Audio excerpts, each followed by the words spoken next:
Hi, folks. I'm Jimmy Hiles. I'm Lydia Judy. I'm Derek, the D-Man Lamaster. Oh, and this is Scream Bloody Movies, the podcast where we review a horror movie each week, go over the horror news, and we have to fight off the dreaded D-Man. That's right. How are you guys doing tonight? Doing good. Just got done watching the movie. It was pretty good. I feel like I'm stuck in a bowl of sticky soup. Oh, I sticky was gonna soup. say it, but I forgot what I was gonna say. So That we'll just sounds go with like soup. it sounds like a terrible soup. I don't want that soup. Are you sure it's soup? Oh my Great gosh. start. Great start, guys. Great start. This is already going perfectly swimmingly. Like swimming through a big bowl of soup that's sticky.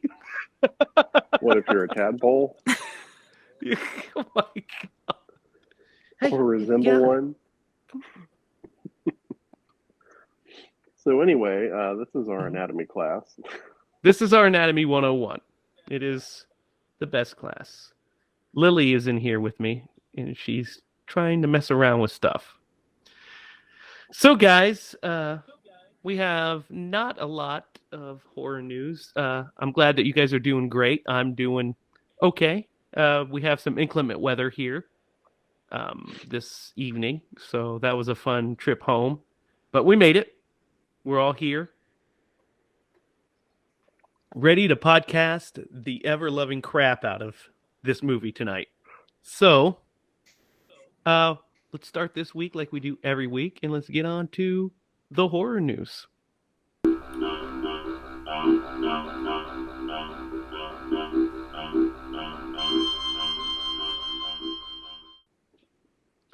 Now, we don't have an overabundance of horror news. I searched and searched to find the things we have. Wait, an let me awful guess. lot. The Munsters have been canceled. No, Derek, we're not talking about your fantasies. All right, fine. I'm still holding out hope. I think it's going to be good.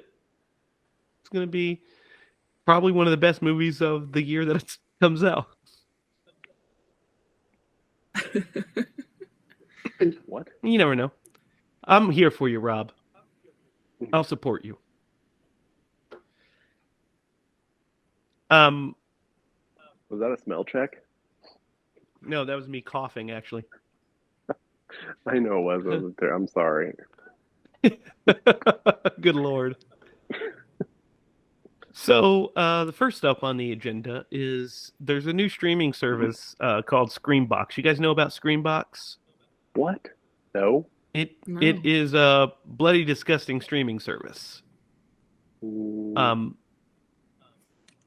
don't know how much it is, honestly, at the moment. But hang on, let me check it right here. But anyway, the big news with Screambox is they got a very good get, like a great exclusive get.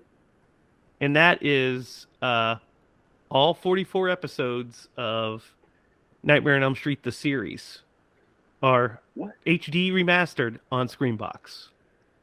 Wow. Did they get That'll do it. Friday the 13th, the series? No, but they do have Nightmare on Elm Street, the series. I just said that. Oh, I said Friday the 13th. Yeah, and I was, because they did make I know. Friday the 13th. I know they did. I was saying, what? Did you not hear this? Did you not hear the news? It doesn't matter what else they have. They have Friday the 13th, or Nightmare on Elm Street, the series. I have vague, rememberings of, because Freddy did, the intros. I do believe. Yes. It wasn't necessarily, he wasn't in, the episodes themselves, but I think it was kind of like Tales from the Crypt, right? Sort of. He was the, host of it, but he also appeared in multiple episodes. A lot of the episodes he was pulling the strings and whatever, but maybe he didn't appear in the actual episode, but it was Robert Englund doing all of the wraparounds. And then the reason it's great is the very first episode. is a prequel to Nightmare on Elm Street, where it tells the story of how he became Freddy, and it was directed by Tobe Hooper. Yep, I'll definitely be, if I ever get free time, be watching this. 44 episodes, huh? Yeah. It's a great show. I Wasn't used to it watch on, like, it. Fox? It was on syndicated TV. So multiple channels. It's on syndicated TV at like supposed to be late at night originally, but then some places in the Bible Belt were showing them at like 3 or 4 in the afternoon, and it caused an uproar, of course, because back then those things caused uproars. Of where we are now. But I used to watch it when it came out. Like it aired every Saturday, I think new episodes did. And I used to watch it with my grandpa. He would record it for me, or he would make me, let me stay up late enough. He'd wake me up and be like, Jamie, Freddy's coming on. And I'd go out there, rub my eyes, and sit in his lap and watch Freddy. That's awesome. Some of my greatest memories. Yeah. Grandpa Bob watching Freddy. So check out Screenbox. That's great news. I think we'll be checking into that as well, because we got to watch us some Nightmare. Ooh, I got a little piece of trivia for you. Oh, yeah. What's that? So this is related to what I said. So there's the the Friday the 13th, the series. Mm-hmm. The main character, like one of the main characters, the main male lead. John D. LeMay. The shop guy. But he also was in a Friday the 13th movie. Yeah. Jason Goes to Hell. Yeah. Yep. John D. LeMay. Yep. It's a good piece of trivia for when we get into the Friday the 13th, which we've got about 11 more to go. Yeah. You just need to like run through those. Yeah. Run, Forrest, run. Next bit here is John Carpenter. We didn't talk about him, but he's always on my heart and mind. John recently did an interview where they were talking about, multiple different things. So which movies he'd like to revisit as a sequel? And, maybe, he likes Prince of Darkness. Maybe that would be one. But really, most of it, the one that he's thinking has the most sequel potential, and one he'd like to revisit, is The Thing. Now, guys, would you be on board for a John Carpenter directed continuation of The Thing? Yeah. Just tell me where I need to donate money to. Yeah. Take that my would money. Yeah, that would be the best. So, studios, if you're out there listening, give John Carpenter the money to make another Thing movie, because we will go in droves. Trust me, that would be the best. I mean, it's hard to improve on perfection. No, I think who was it? Universal. I think Universal owns the rights to it, but you never know. Could you imagine if he made a sequel and it was better than the original? No, because how can you prove on that? But you can't. You would 100%. If anybody could, Kurt Russell come back. Yeah, McCready has to be 100%. Yeah. And Tom Atkins has to be in it. Yeah, now we're talking. Yes. Get on this movie, studios. The Thing 2, Electric Boogaloo. Maybe they don't use that title. Okay, maybe not. Maybe they'll call it Things. Yeah, because it's more than one. Yeah, I like it. There was more than one in Things. Yep. Speaking of John Carpenter, Jamie Lee Curtis just wrapped filming on Halloween Kills. So she is officially done as Laurie Strode. What are you guys' thoughts on this? This is the end of an era, right? Officially. She said never say never, but I'm thinking that this is probably the last time I'm going to see her on screen as Laurie Strode. You think she dies? I think she will try to take the shape down with her. Yeah. That's sad. Kind of is, right? I mean, just now. I know. I mean, it kind of is. I mean, she's done this part now. Think about it. I mean, she's been Laurie Strode for, so Halloween, Halloween 2, Halloween H2O, Resurrection, unfortunately. Uh, Halloween 2018, Halloween Kills, and now Halloween Ends. 7 times. I don't think any other Scream Queen has been their character more times than Jamie Lee Curtis has returned to the Halloween franchise. Yeah, there's only one other tragedy in the world that I think is greater than this, and that is Ash. I think that Bruce Campbell, yeah. Yeah, when those cleats were hung up, that was a sad day. Anyway. It's a devastating day, but at least we get to see him in video game form here soon. So, I mean, that is true, I guess. But yeah. So I'm excited. I mean, the movie's getting made, guys. I mean, she's wrapped as Laurie Strode. So, what are you guys' thoughts? Do you think that this means she has a little part in the movie? Do you think what are you guys' thoughts? Yeah, that's what I was just thinking. I was like, she seems like she wrapped pretty soon, pretty early, but it's hard to tell, It is, because she very easily could have they could have front loaded her schedule and shot all of her scenes at the beginning. What are your thoughts, Derek? How long have they been shooting the film? I think they've been filming for a month, right? Yeah, and these shoots usually take like 2 or 3 months. Depends, yeah. Yeah, so yeah, like you said, they could have front loaded it. I don't know if it's an indication either way. But, I anticipate seeing a lot of her in this movie. I anticipate she's going to be there at the end. Mm-hmm. So, because my prediction is that she goes down in the blaze of glory and takes the shape with her. But we all know evil never dies. Well, the iceberg was pretty fine still afterwards, so that's not the best analogy. It merely had a scrape.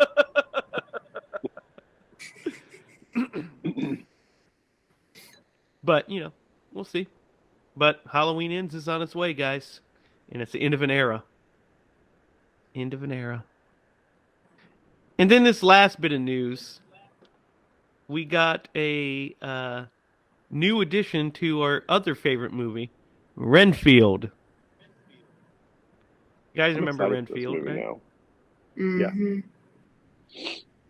So James Moses Black has joined the cast. Doesn't say as what, but this movie is filling out, guys. We have Awkwafina, Ben Schwartz, Nicolas Cage, Nicholas Hoult, Adrian Martinez. It is the original take on the Dracula mythos from an outline by Robert I didn't know this. Robert Kurtman from Walking Dead wrote the outline to this.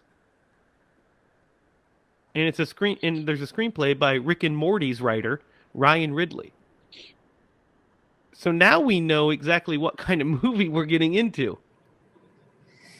What are your thoughts, having heard all this stuff? Yeah, I just go back to the cast and I'm like, if I was really excited to hear this movie was coming out, and then you keep revealing people who are being added to the cast, and I'm like, this is not who I would have cast. So now hearing the writers behind it, I'm kind of like, maybe, like, what? Like, where is this going? Like, how is this gonna turn out? It's kind of exciting. Yeah, I think it's definitely leaning into the comedy for sure. Yeah, yeah. I mean, but it could be really dark at the same time. I'm just going off of Nicolas Cage being Nicolas Cage now. I'm gonna say that it's not. I think we're gonna get a movie akin to Vampire's Kiss from this, which would be fun. I'd be down with it. Yeah. You know what movie we're going to have to do on here sometime? What's that? Vampire in Brooklyn. We're going to have to do that sometime. Great one. Yep. Good old Mr. Craven. Our other patron saint. I'm very excited about this movie, by the way. Yeah. Well, how excited are you, Derek? Are you excited enough to get right into it? Sure. The longest delay possible. It's like you had to think about it. Am I ready to talk about this Well, movie? I was confused about your question because I Yeah, thought I we were am. still on the Renfield movie, but then I realized you were talking about this. I'm like, hey, Yeah, yeah, it's called let's a do segue it. into the main show. I I never thought he could write changed one his of those mind for a things, or second. Yeah, I I don't have thought great thought you balance. did. You're like, you know, I decided I hate this movie now. I really don't want to talk about it. You know what? I farted, okay, and you guys had to like keep dwelling on it. It broke your concentration. Oh my god. Well, if you would have It smells smelt it, man, terrible. it would have broke your concentration too. I can smell it from here. Lily is gagging. It smelled a lot like man. Oh my god, Dan. Oh man. At any rate, guys, Lydia, is this your first time watching this movie? Yes. Just watched it. First time time ever. Ever heard of it? Yeah, I had heard of it. I actually have watched the trailer, the preview for this movie, probably 20 times. Why? I don't know. Okay, Yeah, so me and why? Jake have this thing where we can never choose a movie. So we constantly are looking through trailers and previews, and sometimes it just drives me insane because I remember the trailer and I'm like, I know immediately if I want to watch a movie or not. And that one, I was like, we could put that on the list. You know, maybe that's a maybe. That's a solid maybe right there. And Jake will always forget the trailer, and every night we try to watch a movie, he watches the trailer over and over. I'm like, Jake, we've seen. When I told him we were watching this, I was like, you're gonna recognize what movie. He was like, I've never heard of that. And I'm like, we have watched that trailer too many times. So I was like, I you're can gonna recite recognize that it when you see fucker. it. I promise. Yes, exactly. So it was pretty funny when it popped up. He laughed because he was like, "Oh yeah, we have watched this one." This one I remember. Derek, this is not your first time watching this. You're the one that picked it. Yeah, so this movie came out in 2015. I probably watched it for the first time in like pre-pandemic, like just before the pandemic, so maybe 2018. And I fell in love with this movie. Like I watched the preview for it and I'm like, man, this seems like a great movie. I think it was on Netflix at the time. Like I watched it and I was so impressed with it. I bought it because I was like, okay, I don't want to lose this movie. So yeah, it's not my first. This is probably my fourth time watching the movie. Nice. It's really charming. The charming play on the tropes of horror movies. Yes, I watched this one other time, but it was around the time that you watched it, Derek, because you're the one that told me to watch it when it came out, and so I did, but haven't seen it since, and I basically a lot's changed in my life since I watched it that first time. So watching this time was a different experience, not only because I forgot a lot of it, but because it was emotionally resonant way more than it was that first time. So, yeah, this was a completely different experience this time. But we'll get into it here. So you know, this movie opens with you know, a girl sitting in a car essentially, and she's watching the trailer for a cheesy 80s slasher movie. And what was the name of the movie? What did they call it? Camp Bloodbath? Bloodbath, yeah. So Camp Bloodbath, she's watching it, and you see Malin Ackerman as one of the girls, and her mom. We see Malin Ackerman walk out of the building, and we realize that she is her mom. And there's a gorgeous shot here when she's walking, and you see the sunset. Very pretty shot. Magic hour, and we find out that she was on an audition, and we see her daughter looking at the her headshots with all the titles of the movie she's in, and she didn't quite get the part that she went out for. She was, they're gonna have her on a callback, and she was, bitching about being in Camp Bloodbath because that's the only movie anybody wants to talk about, with good reason.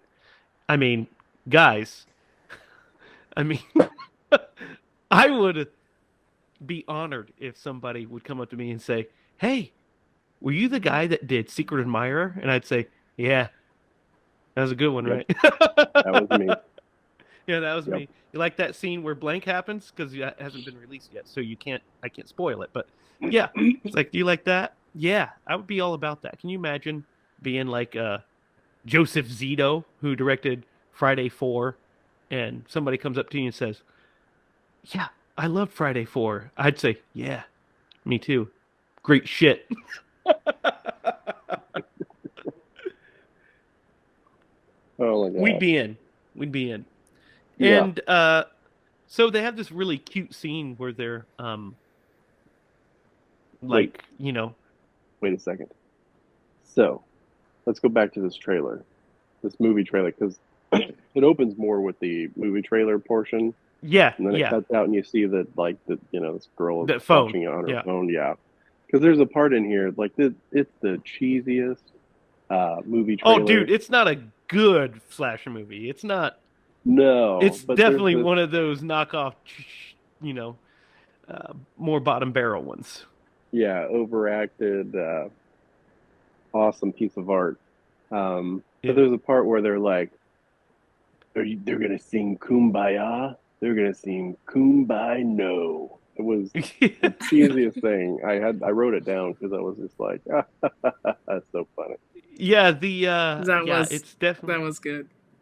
Definitely over the top, terrible. We'll get into that more once we get to the next bit of the movie, because of the job they do of recreating a slasher and the kind of honor they pay towards slasher, because they poke fun of it, but they're not poking fun out of it necessarily as much as homaging it and paying. Because there's a lot of love there's a lot of slasher love in this. It's not like they're like, these are shit movies that nobody cares about. They're like, they're not very well. Some of them are not very well made, but people love them for a reason, and here's why. It's because of this stuff. So they are. There's a cute scene where they're driving, and they're kind of, talking, and she starts singing "Betty Davis Eyes" to her daughter because that's her favorite song, and they're having a good time. And I just saw it coming, man. I was like, oh, didn't you see it coming, Lydia? Didn't you see it coming? Yeah, I did. Yeah. Yeah. It got too they happy kind of telegraph for a minute. it. Yeah. Yep. They got a little telegraphy. Yep. Because it's like too sappy for a moment, and they're just like, I love you, and then she, just kind of rolls her eyes at her and says, "You're weird," or whatever. And then they get in a car accident. And guys, as much as I like this movie, there's something I've got to say about this car accident. Oh, for sure. Yeah. That was some jank CG, guys. Man, on a budget, dude. On a budget. Yeah. They, it would have been maybe more impactful if they just would have cut to black, but they had to show it, and it's like, and you're like, actually, I don't know the physics of this. That would have worked really, really well. I agree with you with that. Yeah. No, there's a couple of points in this movie where you could tell that they were on a budget. And this is definitely one of them. That's fine. Yeah, I don't hate that. But it made me laugh when I was watching, because I'm into it, and that happened. I was like, eek. All right, let's keep going. It was one of those take you out of it moments. Yeah, but I Um, definitely agree with you. That would have been a way more impactful moment if they would have cut to black. Yeah. yeah, and you could have cut with the sound effect even. Yeah. Um, This so is then, yeah, so this one is one of those scenes in the movie that's just like it's so wholesome, hmm right? Because you know, her mom is trying to still be this movie star, and she's reading off the bills like, "Hey, we need to pay the electric bill," and her mom kind of throws them brushes out. it off. Yeah, throws it Yep. off, and you know, and you know, her mom's still trying to live the glory days, and her daughter's like, "We need to, you know, make sure that we can continue to live." And yeah, that back and forth between her and her mom here is really great. Well, it's a really sweet scene. What do you think, It Lydia? Like, really it's a is. really sweet scene to kind of establish these characters in their kind of relationship. Yeah, yeah, I thought it was sweet. Did you guys notice the shot of um like when the car there's like kind of like a drone shot that's like above the street and then the car comes into frame and the drone like immediately starts following the car. Like it's hmm like a still shot and then it just like kind of pushes like car speed. Like I thought that hmm was like really interesting. I've never seen a shot like that, I don't think ever.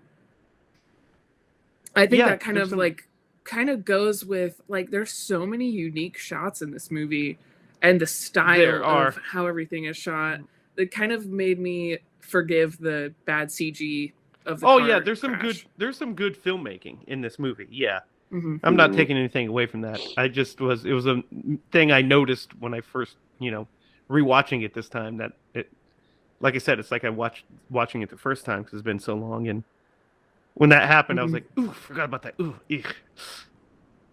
That's like the only thing that took me out because the rest of it I'm in, I'm like, "Yeah." And I was like, it's kind of like Yeah. Well, this little side tangent, but do you guys remember Along Came a Spider? Morgan I Freeman yes. do movie? remember it, yeah. Remember that Yes. opening car crash? I went to the movies with my mom, ironically enough, to watch that. And I was like, "Oh, this that car crash happened and this was early 2000s and I was young." And I remember going like that those physics don't make any sense. Yes. Yeah, for And then I sure. get into the rest of the movie and it's fine, but I kept going back and as I'm watching I'm like, "What the fuck was up with that car crash?" It doesn't fit with the rest of the movie at No, all. no, it doesn't. It doesn't. On a budget, man, on a budget. That movie wasn't. It just was poorly done. That was a Can I make one freaking other little side tangent since we're doing this? mhm. Have you guys seen A Sound of Thunder, Yeah. the movie adaptation? hmm Oh my God.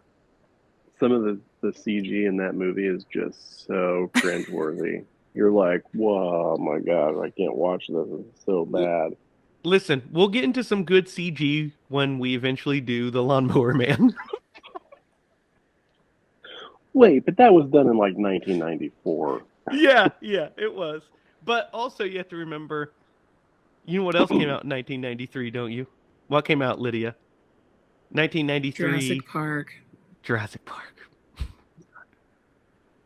Good point. All right, we can get back to the movie. Welcome to Screen Bloody Jurassic Park. Our new podcast, Screen Bloody Spielberg. That's our Wednesday podcasts. We'll talk about Spielberg eventually. Don't worry. Um, so the next scene opens with this is where we get like some character development, and we see that we our main characters, by the way, her name is Max. Hmm. So Max is with her best friend, Gertie. Gertie, yeah, yeah, and they're driving. They have like a little fun scene where they're talking about like their like the guy that she likes and whatever. And just but basically we find out that her mom has died. So we open from that shot to her a couple years later and she's in to from the accident to her a couple years later. She's in her bedroom and she's watching a video of her mom. So we Yeah. already know. We already know. Just film language tells us, well, the mom's gone. It would have been hilarious if she's watching this and then her mom walks in and said, "What the fuck are you doing? Let's go." Yeah. Let's go. That would have been funny. But the Wet Hot American Summer version of this movie would do that. Yeah. But I couldn't help but think of that yeah, show it's a great one, watching man. this. So It's a great movie. It's one of the best of all time. The Netflix series was great too, by the way. And the sequel movie, they're phenomenal. But anyway, so the next big scene of consequences, we're introduced to the boyfriend character. What's his name? Chris. Chris? Yeah. Yep. So, yeah, you wrote all their names down. Good. And so she's with Chris, and he's helping them study and for her exam. And then Gertie's stepbrother, Duncan, comes in. And he's like a huge horror nerd. And he comes in, not only just a horror nerd, but he's a huge fan of the Camp Bloodbath movie. He's kind of like we are with Friday the 13th and Halloween, right? Except, to be fair, I wouldn't approach my sister's best friend whose mom had passed away and is in the movie and say, "You've got to come." I wouldn't touch that one. Yeah, myself. I would definitely let that one pass. I'd be like, hey, But I you're would. invited if you want to come. But I would go to the screening for sure. I would be all about that shit. Especially in the pre-COVID days of life. Yeah. So she agrees to go if he does her homework. Like, he helps her pass her class. So she decides to go. And we head to the theater. What do you guys think of the little diner scene here? It's really cute. I thought it was funny. I think Yeah. Duncan's really funny. His lines are pretty Oh my clever. God. Yeah, There are a couple they're of good. there's a couple things that he says in this movie that are they crack me up, man. The way he says them, and that actor's, I mean, he's pretty funny. He's from Thomas Silicon Middleditch. Valley. Yep. Yeah, but Maybe some yeah. problematic stuff later in life, but it's unfortunate, but yeah, you know what I think is really interesting? The cast of this movie. yeah, it's really good. Like, yeah, him, and it really works. Oddly enough, because he's kind of a very eccentric kind of actor, I would say. He's definitely got a niche, and I think he was well cast in this movie. Yeah, I agree. So when they arrive to the theater, we're introduced to our other main character. What's her name, Derek? Vicky. Vicky. Yes. So Vicky. Oh my gosh, Vicky and Vicky. Troy or Tyson. Yeah. So Vicky and Chris are exes. Chris clearly likes Max now. We also find out that Max and Vicky used to be best friends, but now she's best friends with Gertie. I feel like I'm like explaining like Emily in Paris or some bullshit right now. Like, this is not what we do on this podcast. Usually it's like, here's Tina. She gets killed now. She gets a lawnmower shoved up her ass. It's a great scene. You know what's funny? Now we're talking about scene? relationship problems. Yeah, Right. yeah.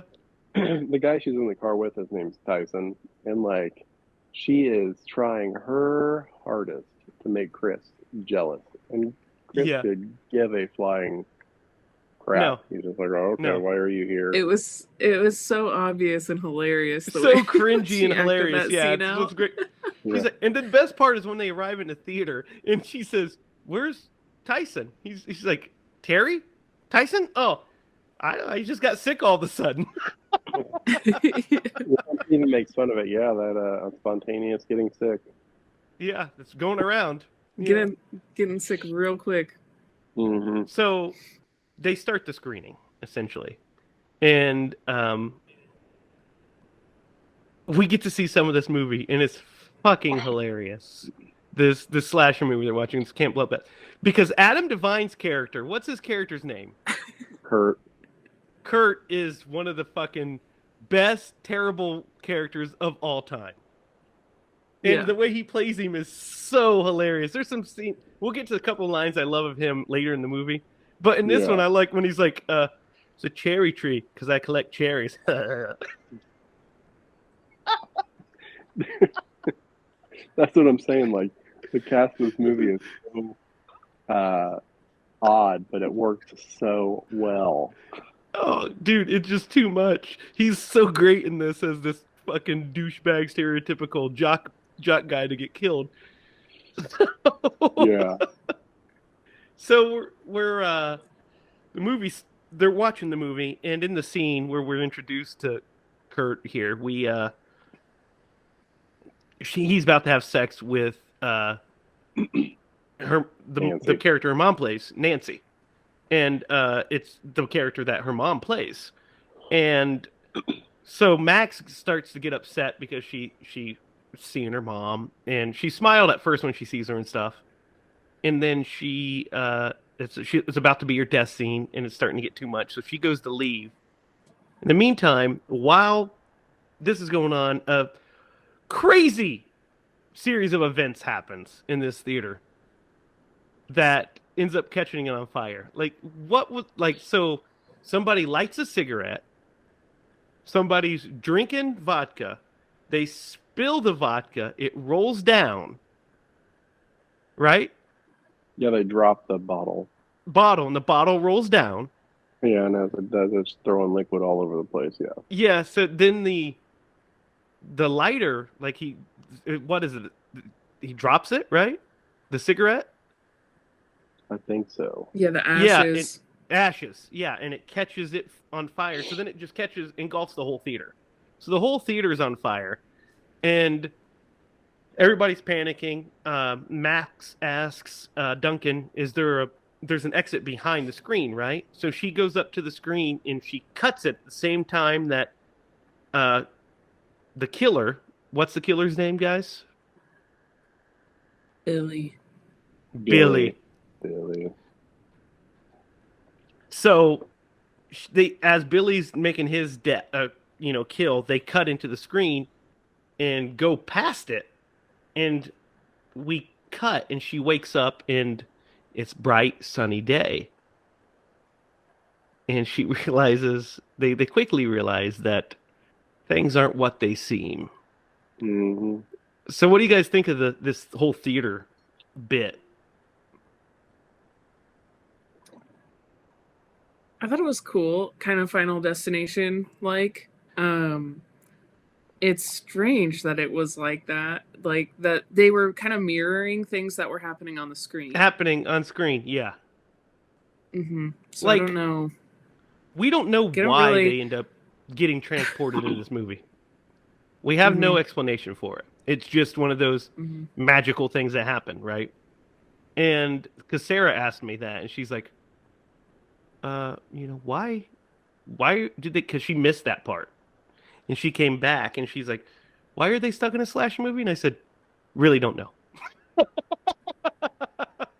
As far as the reason, but because the reason doesn't matter. It's about the story that's about to be told. It's about this second chance that is about to happen. Mm-hmm. And so that's what the story's about. So it really doesn't matter. You just go along with the ride, right? So they realize... I've got a take on this. Okay. It makes no sense whatsoever, the fire part. Because, from the point where they drop it and it's rolling down and dispersing alcohol, that's a kind of a straight line right down the theater. But she's, walking from the side. And so, whenever it does light, it, right in front of her. And you're like, how did it do that? Yeah, I think it rolls over onto the curtains, and I think the curtains ignite. I think that's why they lit up, because apparently they have terrible fucking fire codes at whatever this theater is. Yeah. Because that stuff went up quick. Yeah. It was no joke. It was instantaneous. Yeah. The only connection I can make, because you're right, they don't explain it, and to a point, it kind of doesn't need explanation because Mm-mm, it's it just doesn't. this is what It's the just movie is. But yeah, because this in its totality, the movie is kind of like overcoming grief, and it's kind of a it's what love the movie story. is. Yeah, it's a Yeah, love story, not necessarily like a it's traditional love about story. It's a letting go, is what it's about. yeah, It's about exactly. moving on and letting go. Yeah, Yeah, and so but like that's the only thing I can think of is that connection yeah, but bridges like that it's gap of still like reality I mean, for so we both. don't know why, and that's Nope. fine. Yeah, not a big deal to me. Um, so when they arrive here, guys, and they do the first time the van drives up, and she talk, what's the other girl's Tina, name? Tina. Tina is fucking hilarious. she is top Later notch. in the movie, that scene, you know the scene I'm talking about. Oh, I know, Later in Sam. the movie is one of the like I just was cracking up at it, and I was like, she's great. She's fucking great. So there's Tina, and she asked them if they know how to get to camp, the camp, and they don't answer her really because they're just like in awe, and they drive off, and they're like, "What the fuck is going on?" Essentially, what is going on here? So then, 92 minutes later, it cycles back around, Yeah, and Duncan then figures this out. yeah. So the first time he doesn't. It just says 92 minutes later they show up. Yeah. So then he's like, "Wait a minute, I think I know what's going on." So he sets his watch to 92 minutes, and sure enough, 92 minutes later, here it comes. And they come around again. So he realizes that it takes the length of the movie to recycle. So they're in an endless loop of this movie, um, which kind of presents a problem I mentioned to you earlier today, Derek.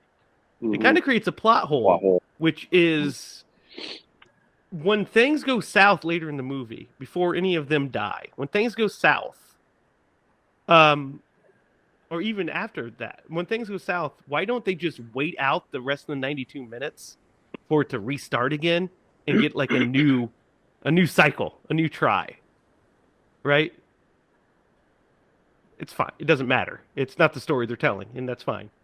But I Yeah. thought about that as I was watching it. I was like, wait a minute, couldn't they just do that? And maybe there's a reason they can't. Maybe when they're in there, they live the whole time, and it's not just like a couple minutes are passing. Maybe it's when they're in there, they're living the whole. You know what I mean? But So it would doesn't you seem say to it's be. more akin like before they interact and they accept it, they're kind of on the outside of the movie looking Maybe, in maybe, type thing? but there's certain things that kind of go against that because that's not the way. Because they do the flashback and everything, so they are still The playing by the Yeah. rules flashback, of the yeah. movie. Yeah, so they're still playing by the rules of the movie. So eh, it's not a big deal. It's not. It doesn't hamper the story that we're telling. Mm-hmm. So they decide to get on the bus with them and in the van, and they're riding there, and where we're introduced to all their characters, or we're introduced to everybody's kind of introduced a little bit, and then Max sees Nancy, who in her eyes is her mom, and she Yeah. sees her mom awaken from the back seat and she's like tearing up, Mm-hmm. and she's like, "Well, first time away from home, and I'm sure your parents, they love you or whatever," and it's just like heartrending. Yeah. Um, so guys, mother, these mother scenes, the mother daughter scenes, and her whole arc of seeing her mom again really resonated with me a lot this time. There are some definite points where I was really it really hit me pretty good. Um, because people who have lost their mothers or loved ones would definitely like a second chance. And I'll tell you the part later where it really got me and why it resonated with me. To bring us down for a second, then we'll go back up to probably saying some dick jokes to clear the air. Yeah, we'll just quote Kurt a couple times and it'll be all right. Yeah, it'd be all right. So, guys, this whole next bit where they start to figure stuff out, um, So first they end up in they end up in the woods, right? Well, yeah, it's because they want to get away, and Kurt is like, "Oh, you want to leave?" Yeah. And he So chucks his keys into so before we get into that, we got to talk about this whole dialogue scene with Kurt and Duncan. But the best joke is he says, "Won't you suck a turd?" He says, "Zing me, give me one," and he's like, "Oh, the writing's so bad."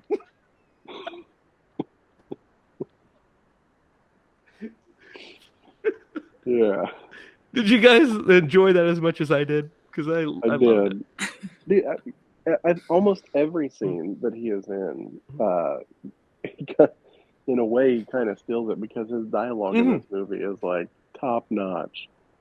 Oh yeah, it's so funny. That line's my favorite. Just the way he says it, like he's like, "Zing me, hit me." You know, I know this is gonna sound kind of weird, but zing me. Then he's like, "Well, you can."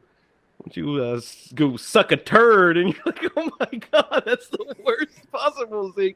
And then he's like, well, I used to like you when you laughed at my jokes, but now you're just being weird. So good. Um, the so yeah, they basically are kind of coming up with a plan. Like, we'll just get the hell out of here. We're going to get out of here and take the van and try to figure out why we're stuck in this world, basically, and what's the deal. So Kurt, of course, they asked if that's why they approach Kurt to begin with, is to see if they can use the van. And meanwhile, we see freaking Tina over there with headphones on, dancing like a weirdo, grinding all up on Chris. They're like, oh, she's already had sex twice today.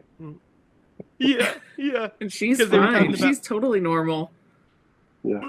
Yeah, so basically Max talks to Nancy, her mom, and wanting her not to have sex because she knows if she has sex, she's going to die because Billy only comes out when they start to have sex. And so she's wanting her not to die, so she's like, you cannot have sex with Kurt. And he's over there like being all gross. And then she's like, no, Tina said it's perfectly fine. She's had sex twice already, and she's normal. She's over there grinding up on Chris, who's just standing there, completely oblivious to everything. Oh, man. That's good stuff. So Kurt throws the keys, and they have to go get them. And while they're there, it showed this scene in the movie, like on the movie theater when we were watching it, where this guy is hiking. And this woman is just randomly in the woods, and he asks how to get somewhere, where a trail is, and they just start having sex. I was like, are we sure this wasn't a porno? Yeah. Because that doesn't happen in most of the slashers I watch. So. Well, it did seem an awful lot like Lumberjack Man to me. Like, this movie is what Lumberjack Man could have been if it would have landed any humor at all. Landed any of the jokes. Yeah. Well, that is why I chose this movie. Because Lumberjack Man was doing so well, I'm like, you know what? I bet we could recreate that magic. I've got a good movie we could watch. This is so similar, but so much better. Yeah, well, it's because of the love they pay to the thing. Now, I mean, I will give, if there's one thing I'm going to give Lumberjack Man, it's at least it had gore. Yeah. At least it had gore and some good deaths. Mm-hmm. This movie is lacking in that department because that's not the main focus of this. Plus, it's PG-13, so there's only so much they could do. But other than that, I mean, yeah, it's better than Lumberjack Man in every single conceivable way. Like Kurt's turd joke is better than all the dialogue in Lumberjack Man. Literally. Anyway, back to the thing. So basically, they get killed by, they're supposed to get killed by Billy. And they're off on the side, like Duncan says, hey, just think of it as like a nature preserve, right? We're watching this as observers. We're not to interfere because they're like, why won't we save him? We can't. Let's just wait and see what happens. So they watch it, and he's like quoting the lines as they're saying them. It's so funny. So Billy ends up killing him, and then Duncan realizes that he won't kill him. He's like, I don't think he can kill me because I'm not part of the movie, so he doesn't know what to do with me. And he has this whole dialogue about how the rules, because he also tells him, hey, here's our plan. We've got to wait until what's the badass chick's name? Paula. We have to wait till Paula gets here because Paula is the final girl of this movie. So she's this rad chick which by the way, I would love her as a final girl if I was. Oh my god, I would love this horror movie for sure because I'd be like, Paula's fucking rad. She drives a rad car. She takes no shit. She's so cool. She's like sexy. I'd have been like, yeah, Paula. So she's like the nth degree of a final girl. She's not like most she's more like a grindhouse final girl, right? Mm-hmm. Than an 80s slasher final girl. Because the 80s slasher final girls are more like Laurie Strode. Yeah, they're super innocent. And she's like this badass chick that is still a virgin. She's more Night of the Comet. Yeah. Which I love. Which is phenomenal. We'll get into that one day. That's a great one. But so their plan is to stick with Paula because Paula lives, and they stick with her long enough. She'll kill Billy, and then they can hopefully get out of the movie because the movie will end. So as he's explaining all this, good old Billy is just standing behind him. And then he's like, so then he goes to take a selfie, and Billy starts walking towards him and comes up, and they're face to face. And then he just walks off. And he's like, you see? He doesn't know. Whew, that was scary. And then he gets a machete to his side. Well, he's got a good line. He's like, I almost peed myself. And then his sister's like, you did pee yourself. Yeah. So then he gets a machete to the side, and everybody else runs off. What do you guys think of this whole bit? I thought it was funny. I like how the music was super suspenseful, and he's just terrified, and it's building the fear, and you're like, oh, he's definitely dead. And then he just walks away, and you're like, yeah, oh, maybe he was right.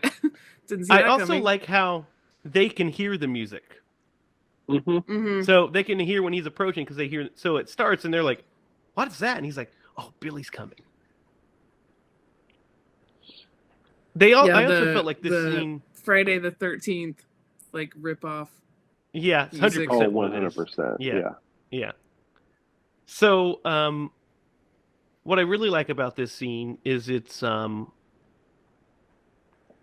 does a good job of explaining, doing exposition and explaining the rules of the game and the plot moving forward, the goal, in an entertaining way. Mm-hmm. Tells it in a way that we're interested in, and there's still jokes in there, and we find it funny, find it suspenseful, then funny again, then when he gets stabbed with the machete, which is not the greatest looking effect, by the way. I think it's also supposed to not be very deep because he survives it. So if they would have went clear in, he wouldn't have probably been able to survive that. Stop it. So, yeah, there's a great line after they think he's dead, when Gertie's like, I can't believe he's dead. What am I going to tell my parents? They just are in awe that Duncan was the one that knew this, so they're in trouble without him. Yeah. They're like, well, let's just stick to the plan. Here's what we're going to do. Everybody's going to stick to, we'll have to just wait till basically till Paula arrives, right? Mm-hmm. And then once Paula arrives, we'll kind of stick to everybody. So yeah, is this where they go to the. This is where they come up with the plan, right? That Max is the only one that can kill. Oh wait, no, not yet. Paula No, hasn't arrived yet. Paula hasn't come So yet. this is actually where the flashback, because right? they get back there. No, so they get back to the camp, They singing. and then that's when. Oh, the Kumbaya scene, yeah. And that's when Paula does pull up. Okay, that's right. Yeah, so Paula pulls up, and they're just all in there, and she's like, "Who are they?" They're like, "Oh, they're cool, whatever." Dude, this scene, man. So I wrote in my notes, I wrote, Paula shows up, what a badass. And then she lights a bad stick, a cigarette. I did write the bad stick in my notes. But anyway, she lights a cigarette, and I'm just like, no. You ruined it. She's also got, like, great one-liners. Yeah. Did I miss the Kumbaya circle? Or something along those lines? Yeah, because she's supposed to be just too cool for school, so she's like smoking her cigarette, and she's just all like, oh, did I miss the Kumbaya circle? And you're supposed to be like, they're the cheer lines. Yeah. So at this point, Nancy goes upstairs to basically to have sex with Kurt, and Max goes up there instead, and she's like, I told you can't do this. She's like, what are you doing here, Max? And they have like a conversation, and then fucking Kurt walks in. So there's a funny bit before this where he's hanging out with Kurt, right? They're all kind of hanging out with each of the final. Everybody's I know what you're talking somebody. About. So is this is when Kurt and Chris are hanging out? Yeah. So everybody at this point is hanging out with somebody. Yeah. A different person. And, Max takes her mom, Nancy. Chris gets Kurt. Gertie gets the flat top guy. What's his name? His name is Blake. So she gets Blake. And then Tina is with, what's her name? Vicky. Yeah, Vicky has Tina, which is hilarious because she has her Adderall and everything, and she's, just like doesn't give a shit about any of this. She's just Vicky finds Tina so annoying because she's there to just be vapid and annoying. That's her character. So when they're sitting there talking, and Chris he's like, we got to make sure no sex happens, no clothes come off. And so he's sitting there reading a Playboy, and he's like, what's really good? The articles. And he's like, what are you, gay? And he's like, don't say that. My dads are gay, actually. He's like, oh, yeah, right.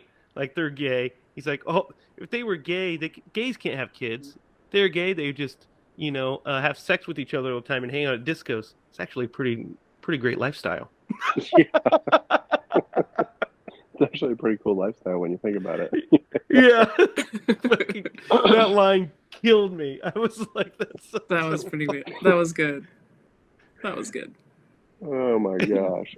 And then when he says, he makes another line, he's like, oh, so are you and Max a thing? Because if not, I wouldn't mind. He makes some kind of comment with his tongue, like, blah, blah, blah. Dude, he's got a line in here about been hooting, got no hooters. Yeah. Those hootins. So essentially, he says he's gonna. If they're not together, he'll have sex with Max. And Chris just finally snaps, and he's like, listen, you're gonna stay away from her. You're not, your dick's not gonna go near anybody. Okay? He's like, that's basically what it's gonna. He's like, has his arm bent behind his back and everything, and he's like, okay. So this is where Max catches Nancy upstairs. And then good old Kurt goes up there and he drops his pants. He's in his like purple underwear. And he's like, oh, like, oh, 2 for 1 or whatever. He's like, they're like, ew. Both of them at this point are like, ugh. Yeah, yeah. Oh. Yeah, when when Chris comes up to like beat his ass, essentially, he's like, "What did I tell you?" Because he comes in, he's like, "Where's Max? She's upstairs, with Kurt," and he's like, "What?" Oh no.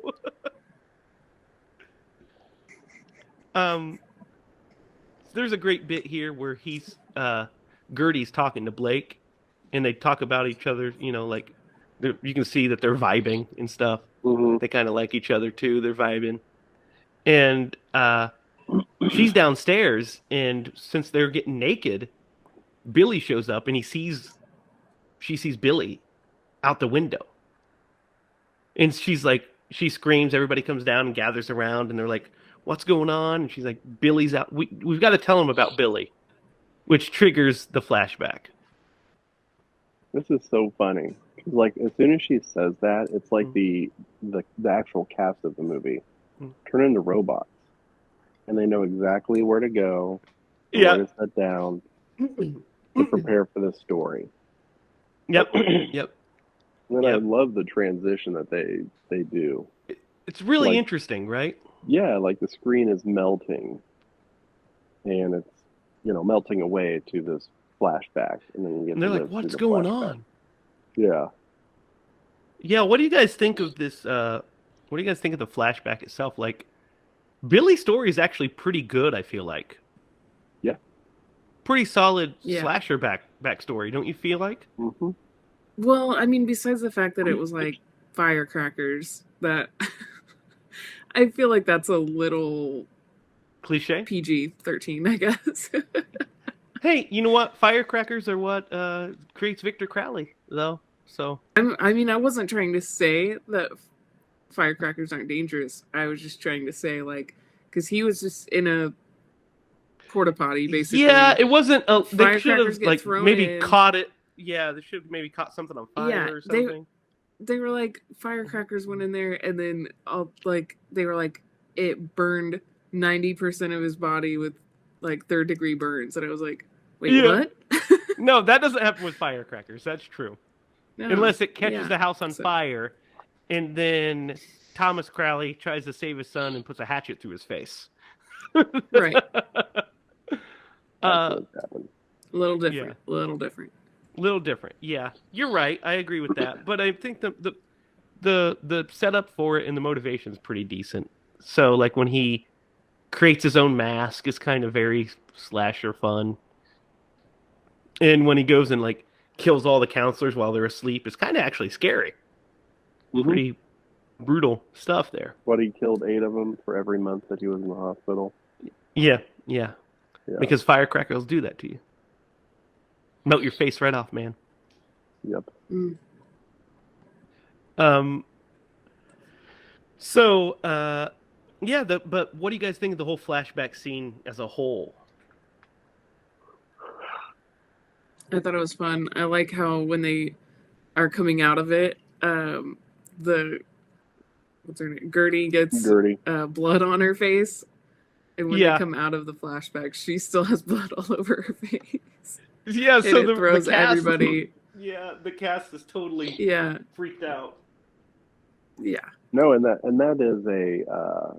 is a great setup for what happens next. It is actually, yeah. It creates total chaos, right? And it does. The actual counselors start screaming and trying to escape because they're like, "Why do you have blood on your face?" Yeah, they're like, they're the bad guys. They're the killers. Yeah, and Paula's like super suspicious because there's supposed to be no other counselors. Yeah.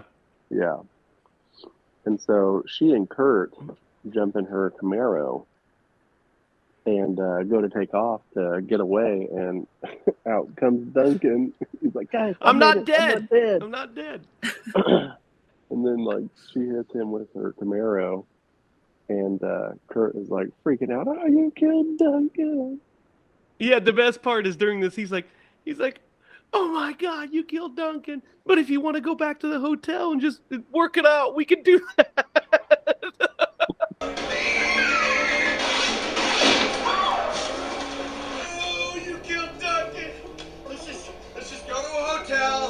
just relax for the night, and maybe we could get into something.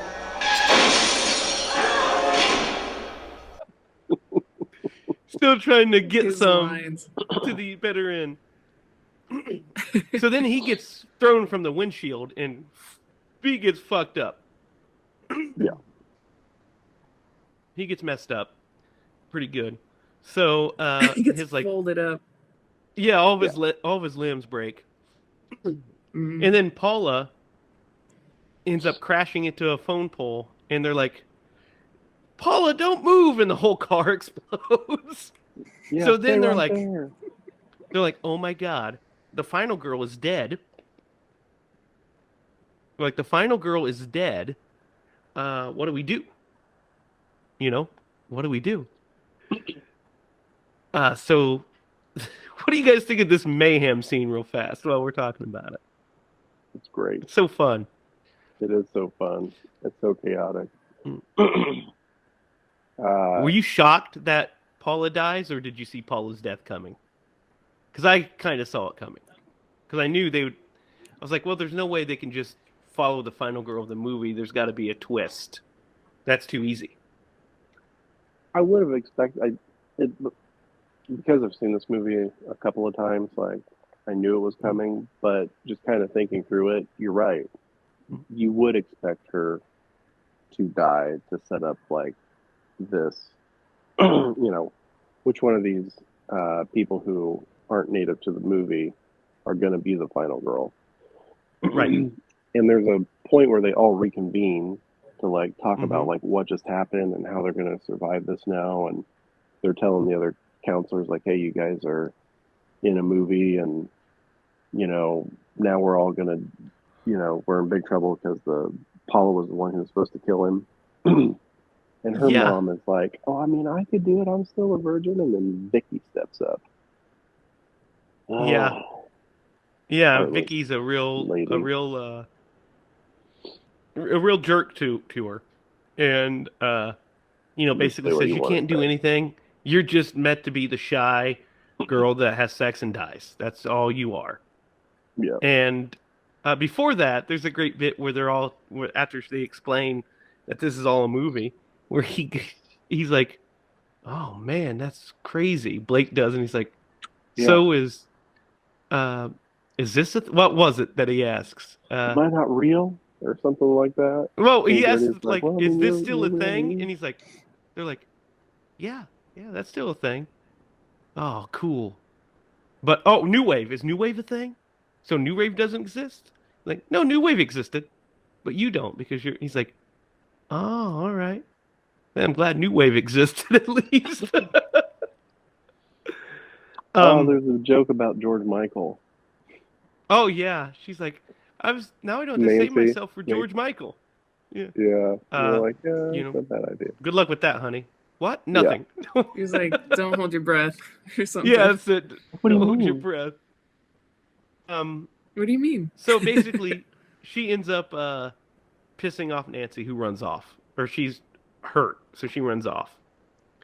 And then they tell Max, "Hey, maybe you can do it because you're a virgin." Because we find out that Gertie slept with a guy with a weird mustache. Vicky's. Did they determine if he had a disability? They kind He of was make a joke autistic. about. Yeah, and they said, Yeah. "Yeah, he is, but he's also very romantic." And then they have the whole bit where because Vicky's like, she's like, "I can do it," and she's like, "What are you talking about?" He's like, "No, Yeah, you Chris. cannot. You're totally not a virgin." She's like, "You were terrible. How did I ever put up with you for so long? You're terrible." We find out that Max is the only virgin because it's definitely not Tina, for sure. So we get like the plan. We get a plan together. We realize I love that how we their have plan for Tina was to just not get naked. duct tape her Dude, hands like with that shot. oven mittens. That shot where we transition and she's sitting on the floor and she has a life jacket on and oven mittens. I was like, what the fuck was she wearing? going on with her? That made And then me we laugh explain too. it, That was and funny. I started laughing so because I started laughing when I said, I was like, what is that about? And then we get the joke of why, and I just loved it so much. It's so fun. So basically, she can't get naked until they need to conjure Billy, Yeah. because that's the only thing that'll conjure him. So they have to wait. So we have a bunch of like character moment bits. This next whole bit's a bunch of character moments, and there's a big character moment between Max and her mom, or Nancy, Max and Nancy. So Nancy is like, just a teen. She doesn't know any different. And Max is like, you can come home with me. What if, who's to say you have to die? Yeah. How about you come home with me? How about why can't you come home to California with me? The Valley. And you feel it, because why. Yeah. She wants her home, but she doesn't know why. She just thinks her friend's being nice. Yeah. And she says, what about your parents? She said, I never knew my dad. My mom's out of the way. And she says something about her mom in the past tense. So she says, how did she die? It's like, you don't have to tell me if you don't want to, but you referred to her in the past tense. And it's like, I'm sure she loved you. And it's just, she was the best. And it's just like, these moments, man, were ripping my heart out real bad Oh, yeah, while I was watching for it. sure. Yeah. Resonating deeply. I was like, oh, wow. Yeah. I have a theory. Go ahead. Here's my theory. If they were to make a sequel to this, because in the gag reel, I'm going to spoil it. Kurt. Yeah. Why don't you save this theory till when we get to that point? Okay. So that we can move on through. So, yeah. What are your guys' thoughts on this whole section and that whole interaction? It's very touching. Of her talking to her mom. Yeah. Yeah. It's pretty sad. It's pretty sad stuff. It is. You just like want her to tell her. Just feel like, just tell her. Just tell her. Yeah, but you also want her to know that's not your mom. I know she looks like your mom, but it's not her. And it's just kind of hard. You're like, oh, and that's what the movie's about, essentially, is letting go, like we talked about. So, the plan is, we find out that, so we see like a little montage of them building all the stuff and setting everything up, and we don't know what's going on. So the plan is for them to have Tina get naked to lure Billy in, and they're going to set off these traps so Max can take the machete and kill him. Because the only way he can be killed is with his own machete by the final girl. So, in between that, we have Tina taking all of Vicky's Adderall.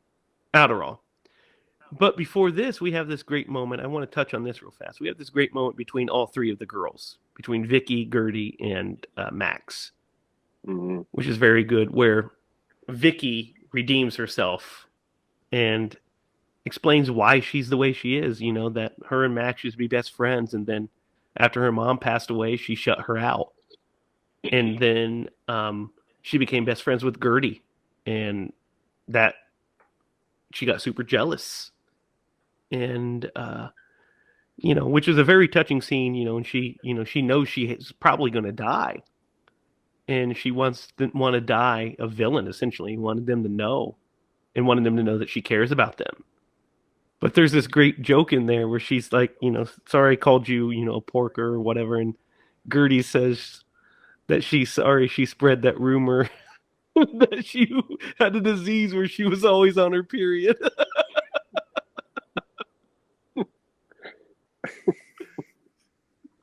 Yeah. She's like, that's evil. She goes, thank you. Yeah. Great stuff.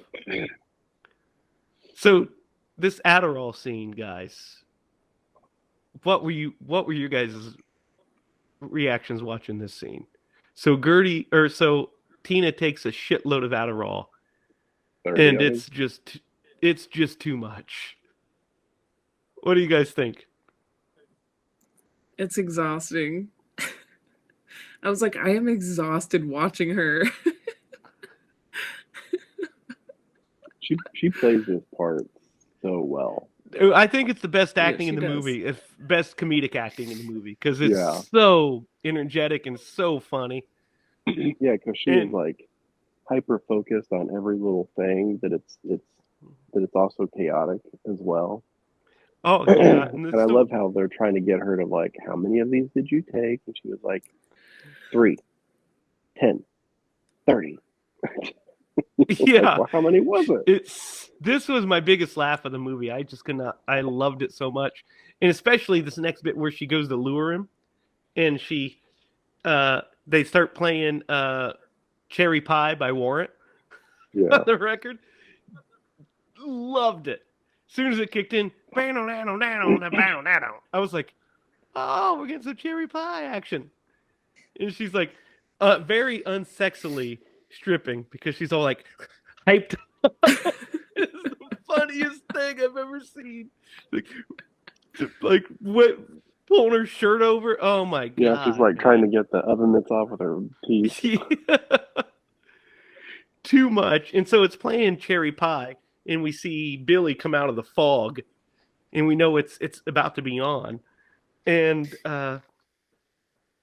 she deviates from the plan and fucks up when she sees him, and she trips and falls, and her head gets clamped in a fucking bear trap.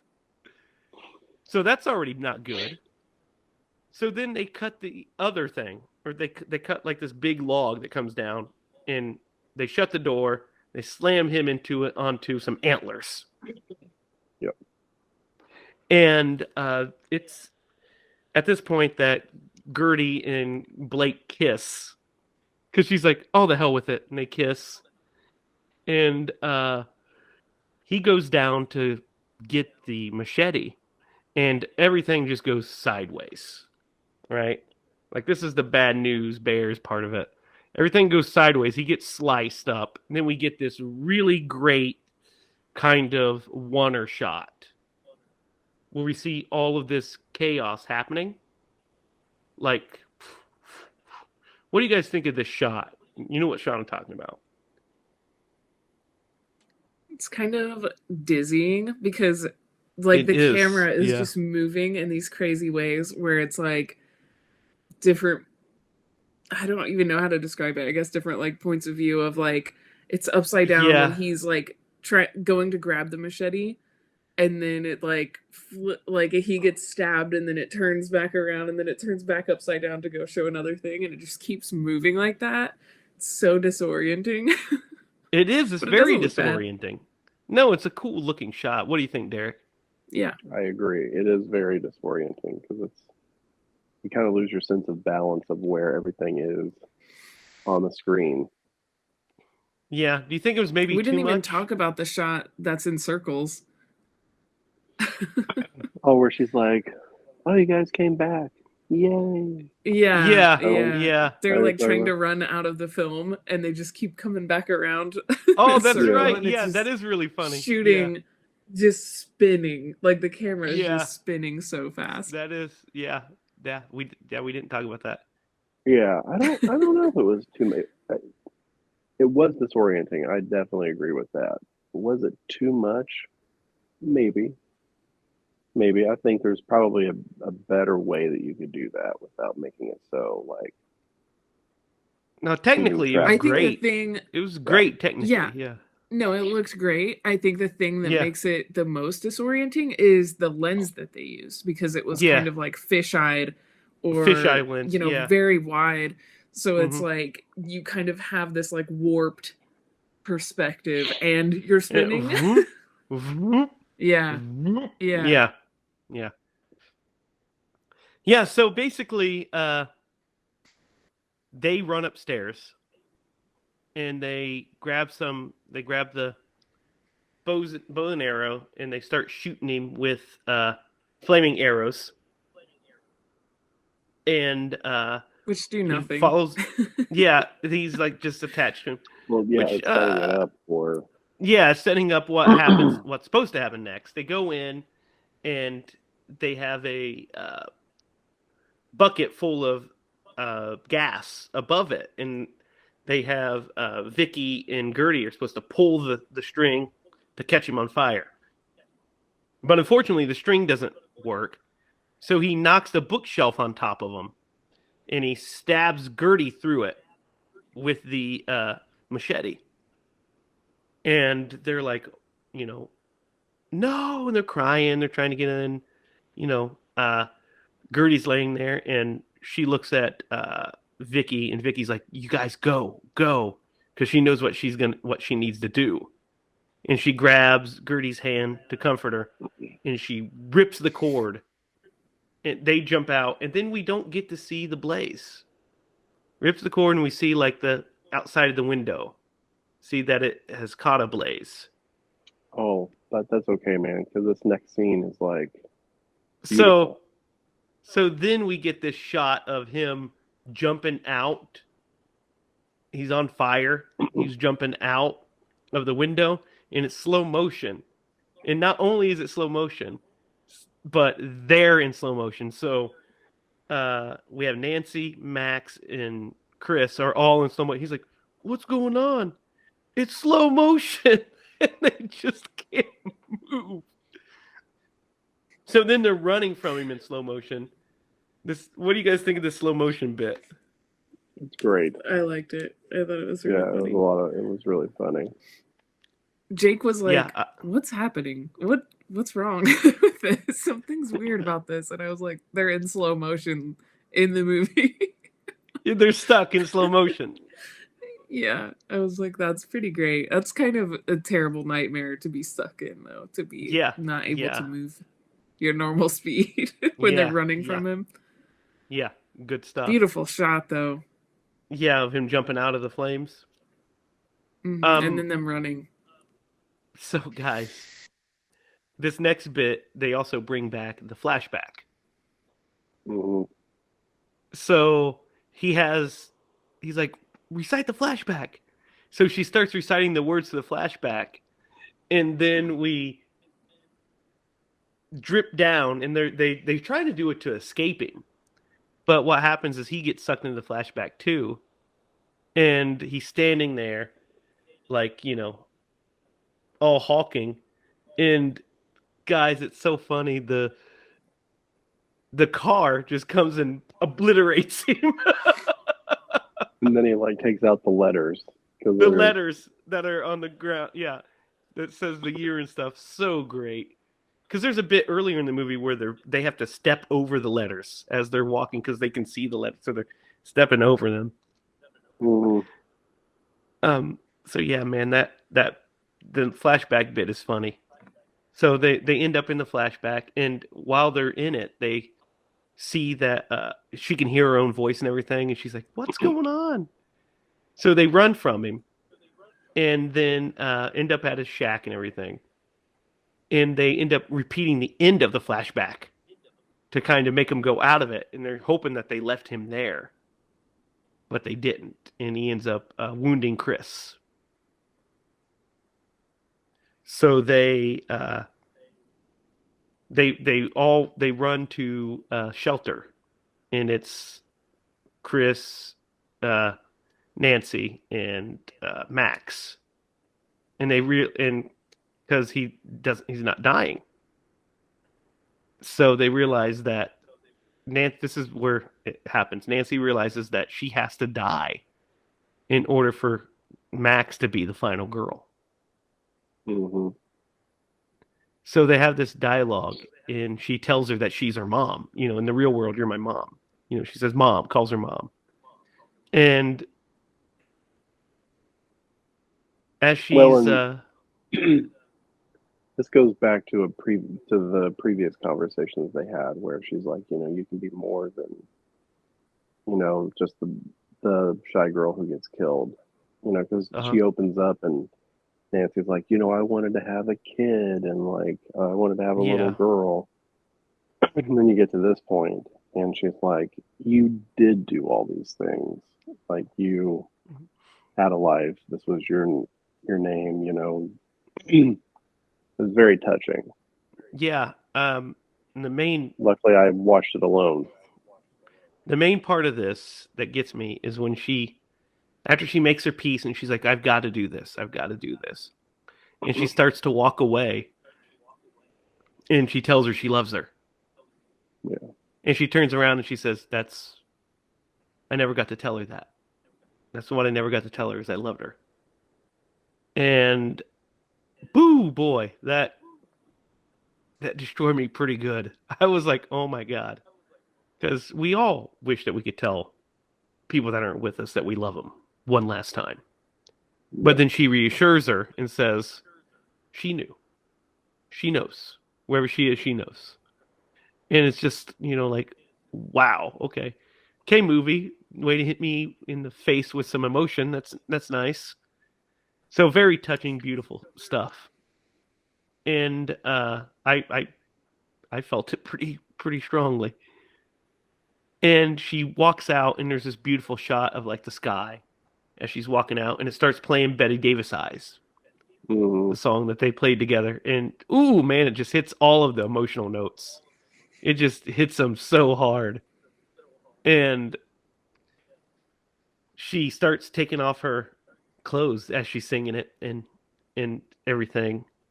And Billy comes for her and he kills her, stabs her in the back. And so immediately, because Max has been stabbed at this point, she's been stabbed. And so once she gets killed, Max jumps up because her wound's not as bad anymore. It's kind of the last action hero. Yeah, last action hero logic. Yeah, where the wounds are never as bad in the movies, right? So she, boom, is back to movie, final girl mode. And she picks up the machete and she's like, you fucked with the wrong virgin. And goes after him. And there's like an epic fight scene between the two of them where he's just throwing her around. Because now we're back into movie logic and she's just surviving all of these throws. He throws her really far a couple times. Yeah, like clear across the screen throwing her. Definitely had some wire work there. So he keeps throwing her, beating her up. So then she finally gets the better of him and chops off his head. And he's done. And then Chris comes out, and they start talking. They embrace, they kiss. As the sun, rise starts, and the credits start rolling in the sky. The credits start rolling in the sky. And I thought that looked really cool. Oh, yeah. It was beautiful, beautiful.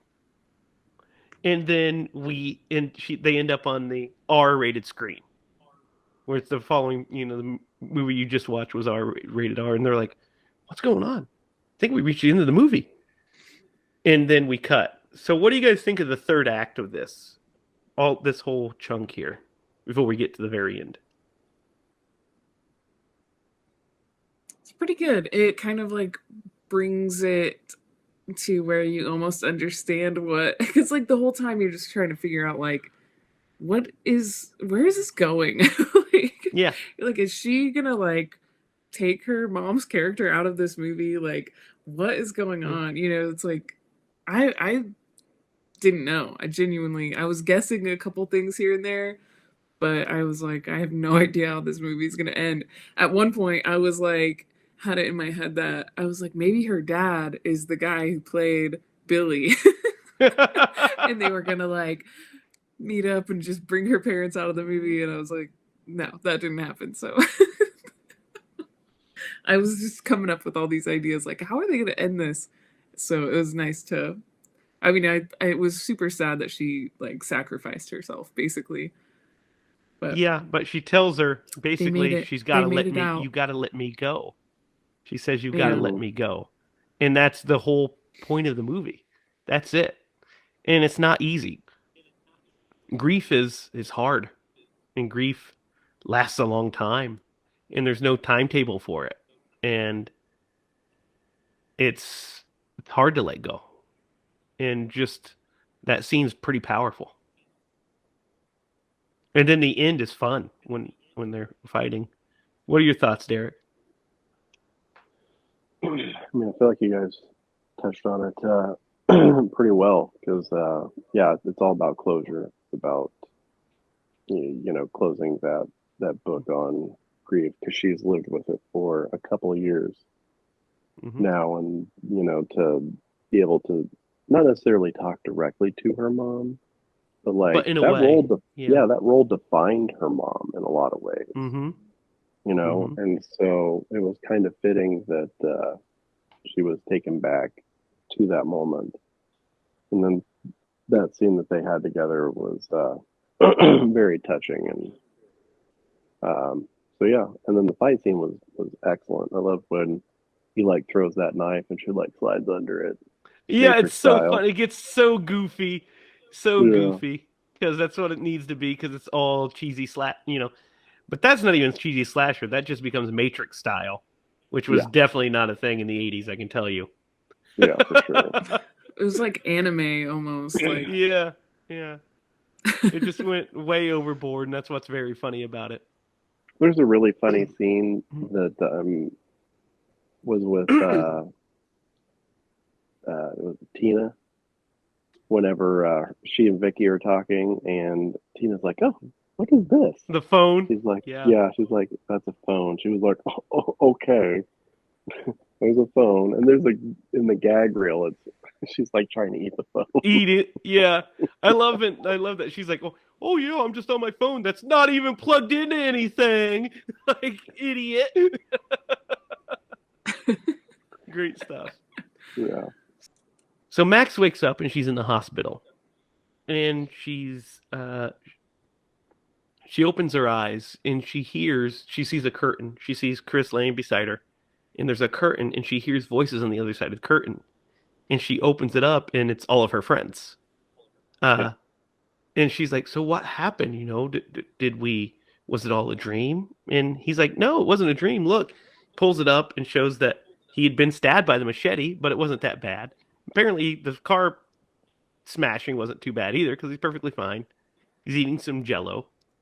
And then we find out that Gertie and Vicky are both fine. They're perfectly fine.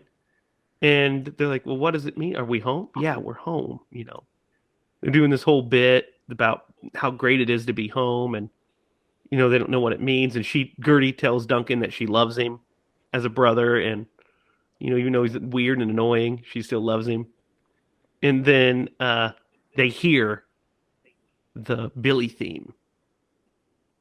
And they they all do the Ghostbusters, peek out of the door, and they see this doctor flirting with this nurse, which is so 80s slasher, by the way. That is perfect. And then he's like, Duncan goes, oh my God, of course. And he starts to smile. He's like, we're in the sequel, which is even better. And Billy pops through the door and it says Bloodbath 2, whatever the subtitle is. What the hell's the subtitle for it? I forget. But, it is Cruel Summer. Cruel Summer, Cruel yeah. Summer, yeah. Bloodbath 2, Cruel Summer. And Max grabs her IV thing and charges at the screen and we end. What do you guys think of this ending? pretty good. I was think really it's a shocked perfect when they were ending. all in the hospital. So Yeah, I think it's a perfect ending. I think it's hilarious that, of course, they have to cycle through all of the Camp Bloodbath movies to make it home. Not just one of them. They have to go through all of them. Also, we know that apparently Kurt survived as well, if we go by the gag reel. Because we see him in the hospital with all of his arms in a cast, and he says, oh, one arm's not broken. He's like, I mean this one, not my penis. It's shattered into multiple pieces. Yeah. What do you think of this ending, Derek? I don't know. I kind of like would have liked to seen them have some closure where they are in the real world, but also like I think it plays on to your point. Um, you know, they might have to cycle through all the entire. I don't know that they ever like say, "Oh, it has this many Yeah. sequels to it," Well, but yeah, to have to cycle through them all. It also makes you wonder if they ever get out. it gives you it does two things. One, it sets up a sequel if the movie was a hit, so they can make another one. Sets Yeah, up the sequel already. But two, and more importantly, from a story standpoint, it is a very a great joke to end on. Because yeah, slasher movies, guys, as you know from watching this show and life and horror movies in general, slasher movies don't end. They are forever.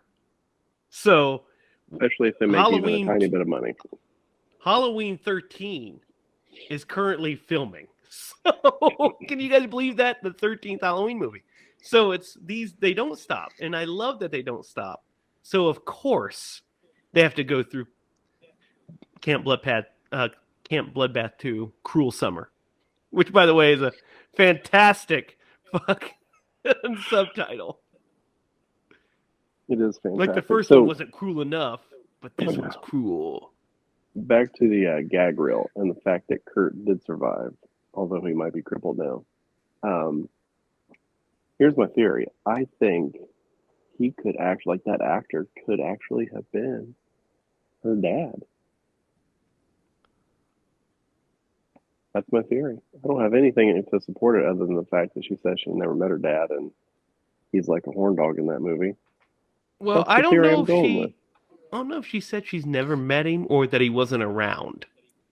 Oh, She said she never met him. Did she say she never met him? Yeah. So maybe it's possible. I don't. there's no way to Either prove way. it or disprove it, but that's my theory. Yeah, and also it wouldn't have any emotional resonance for her because she doesn't know her real dad, and Kurt is a piece of trash. Set that up in the sequel. He is a total piece of crap, but man, I can't wait to put. Hopefully, we can find a really good um, thing of all his like one-liners because they're so amazing. There's some good ones in there. We'll throw a couple in there. He's excellent in this movie. He is excellent in this movie. He's an actor that has like an acquired taste. I remember like the first couple of times I saw him in a movie, I was like, that guy's so annoying. But I gotta say, like he's been in a couple movies. I'm like, yeah, this totally works for him. Yeah. Yep. So guys, that was the Final Girls Cruel Summer. That was Final Girls. What are you guys' thoughts in pumpkin ratings? Let's start with you, Lydia. I think this is a tough one because it's really funny. So I want to. It's like, yeah, it's a tough one. I think I'm gonna give it a 6 because it wasn't very scary.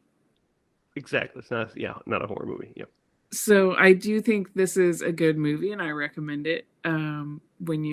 Because I do love a good horror comedy, slasher comedy. It's so fun. It's so fun to just sit and just enjoy it.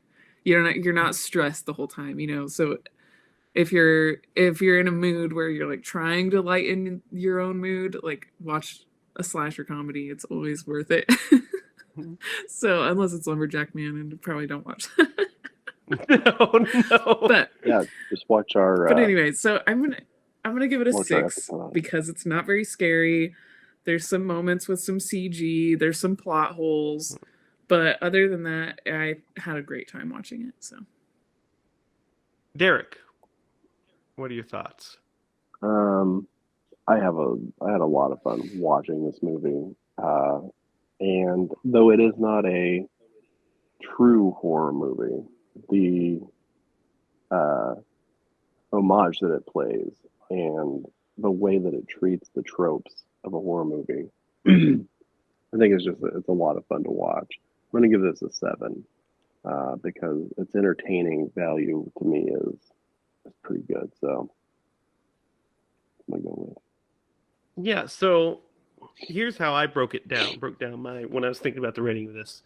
As a straight up horror movie, as far as scares goes, it's like a 2.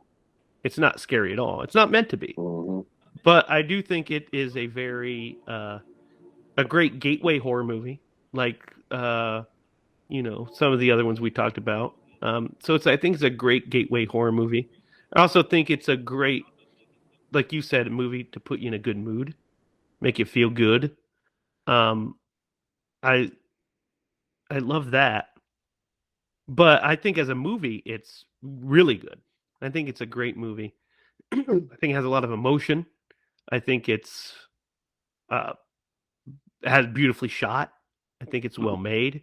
I think the performances are great. So I personally am going to give this movie also a 7 because even though it's not on the par of horror movies that we do as far as scares, I think it's pretty great little movie. So yeah, 7. I liked it a lot. Mm-hmm. Made me tear up. I teared up a couple times.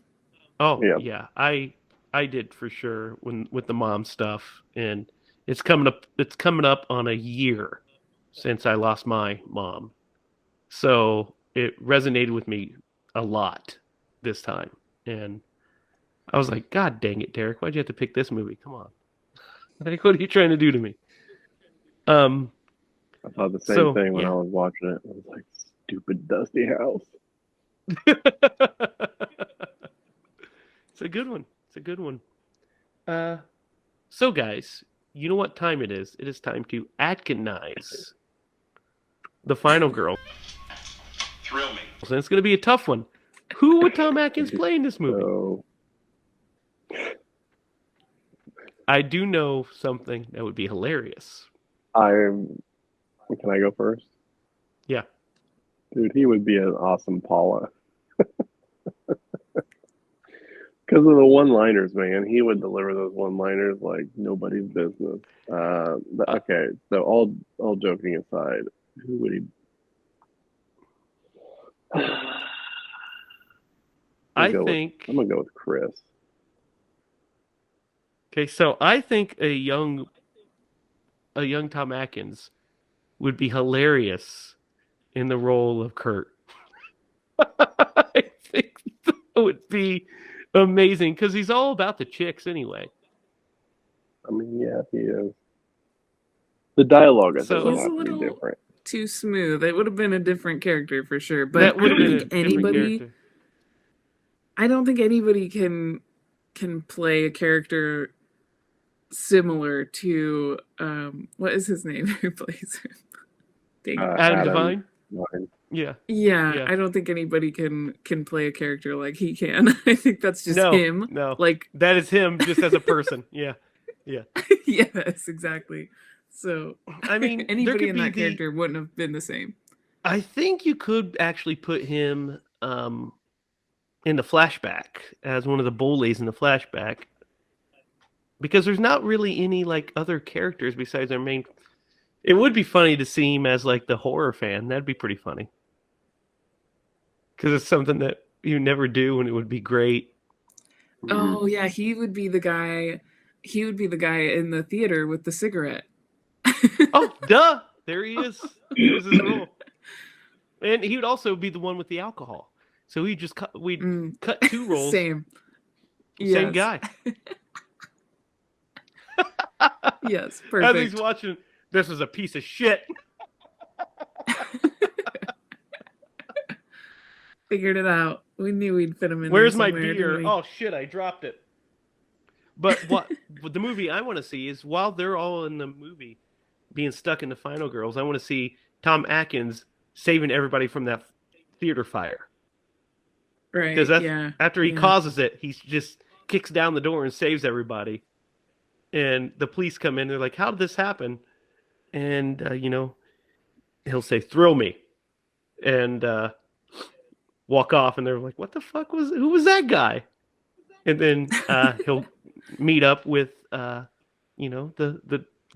female from Halloween 3. Right off into There the you go. sunset. I'm Oh gonna my write that gosh. movie for you, Tom. It's gonna be called Final Girls: The Theater Edition. So I do have He could a be the recommend. doctor.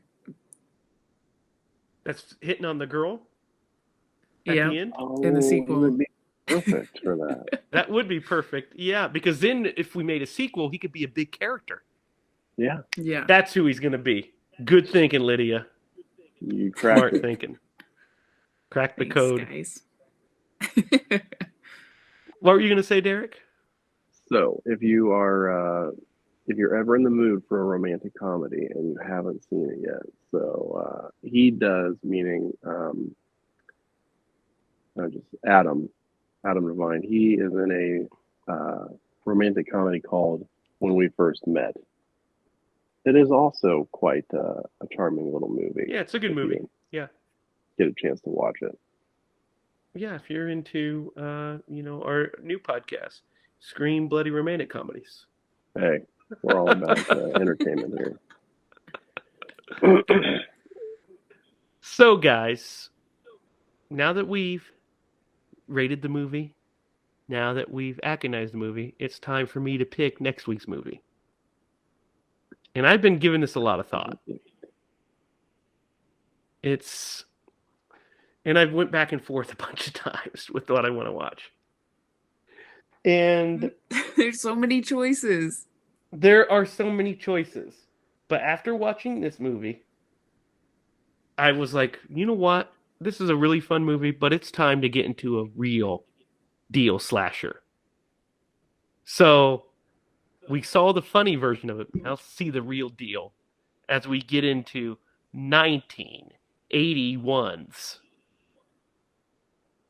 Friday the 13th Part 2.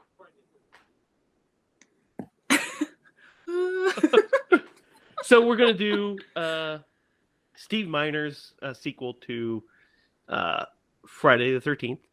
It'll be the second in our Scream Bloody Fridays series because it'll be released at normal time probably. But it is the second Friday the 13th. What do you guys think? Excited? I'm excited. Yes. Especially after this one. I'm definitely excited. Now Yeah, we get that's to why see the good stuff. the good stuff. And maybe Friday 2 is one of my favorite Friday movies.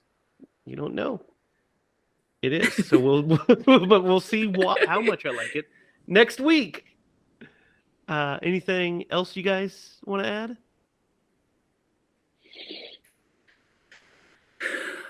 Like, subscribe, share, let your friends know, talk to us, comment, please comment, let us know. Oh yeah, I'm glad your you brought up favorite the comment. slashers. We want to talk to you guys. We know you're listening. If you're listening at all, if you just put us on and go to sleep, I don't know, but just comment and just let us know what you're doing while you're listening, what your thoughts are. We really want to hear from you guys. We appreciate every single one of you that listen. And I did Jamie like starting a new profession as a mime. I was doing the translation. I realized I wasn't looking at my camera saying that I was looking at you guys. So everybody's going to be like, wow, yeah, you can tell she really cares. Listen, I'm you watching. got to like and you got to subscribe.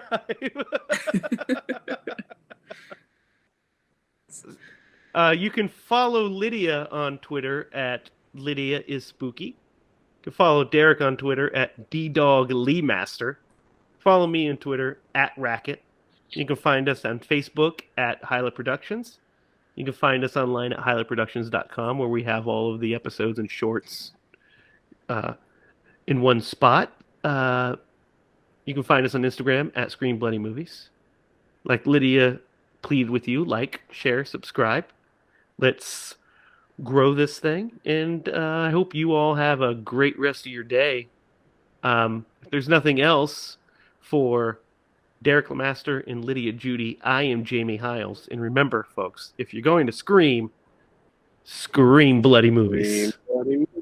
You mean person. Lydia knew what the deal was. You remembered. You remember from last week. Scream bloody movies. Good night, folks.